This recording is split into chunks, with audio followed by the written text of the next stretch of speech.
Good morning, Ian Crouch with your 8:30 Hunter News update. There's been no sign of any vessel in distress after a flare was sighted off the coast from Fisherman's Beach at Port Stephens early this morning. A member of the public raised the alarm at about 20 to 4. A crew from Marine Rescue is still out searching an area about 40 kilometres offshore. They soon hope to be joined by a fixed-wing aircraft as the search continues. Marine Rescue says there have been no reports of missing vessels or any distress signals in the area. Quick work by police has resulted in the arrest of two teenage boys accused of breaking into a house and stealing a car at Aberglasslyn. A female resident of Lapwing Street alerted police at about 10 last night when two boys forced their way into her home, stealing the keys to her Hyundai Elantra and then driving off in the car. The driver attempted to evade police on Oakhampton Road by heading into an open paddock where the car crashed after becoming airborne. The two boys, aged 14, fled and swam across the Hunter River but were arrested at Bolwarra after a short foot pursuit. Both boys are due to face the Children's Court today. Investigations are continuing after a motorcyclist died when his bike and a car collided at Kurri Kurri. Emergency services were called to the corner of Stanford and Deacon Streets just before 1 yesterday afternoon after reports of a crash between a bike and an SUV. The male motorcyclist, believed to be in his 40s, died at the scene, while the 27-year-old male driver of the car was taken to the John Hunter Hospital for mandatory testing. Anyone with information is urged to contact Crime Stoppers. Newcastle residents are being encouraged to complete Port Waratah's Local Voices survey this month to have their say on the port's operations. For every single survey completed, the port will donate $5 to a community organisation in the Newcastle area.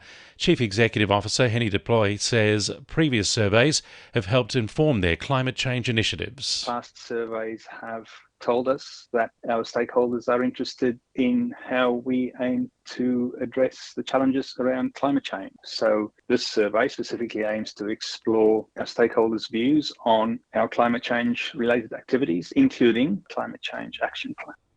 Time is running out for the Liberal Party to nominate candidates for a number of Hunter seats. The party is yet to announce who will run for the seats of Port Stephens, Charlestown and Lake Macquarie at the upcoming state election. Nominations close at midday. Newcastle has officially named its 2023 Local Woman of the Year. What Were You Wearing founder Sarah Williams was honoured with the award yesterday for her work advocating for local domestic abuse survivors. She says she's proud to represent victim survivors across the Hunter and the state. Currently, today, we've got 20,503 stories. That's from people in general, and a good over 10,000 of those would be from the Hunter. 2NURFM Sport. The Knights will be chasing their first win when they face the Tigers at Leichhardt Sunday afternoon. Knights halfback Jackson Hastings and Tigers prop David Clemmer will line up against their former clubs for the first time since swapping sides. Newcastle forward Lachlan Fitzgibbons says despite it being labelled a grudge match, the pair will just be focused on taking the victory. Their main focus this weekend would be, putting their best foot forward to get the 2 points for the team. We're both coming off losses and if they dive too deep into these grudge matches, you don't focus on the team first mentality. And I know both them boys are team first, and they'll just be worried about what their job is and what they need to do on the field to get the 2 points on the weekend. Edgeworth has decided against lodging an expression of interest for the proposed National Second Division League. Club administrator Warren Mills said they dropped the idea due to rising cost estimates, including a $5,000 fee to enter an EOI. Valentine were the sole representatives from northern New South Wales among the 32 groups to submit their interest to Football Australia.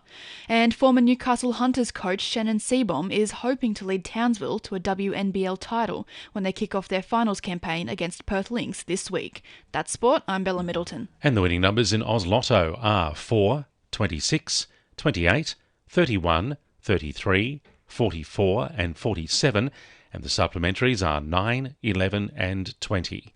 And now you're up to date with the latest 2NURFM Hunter News.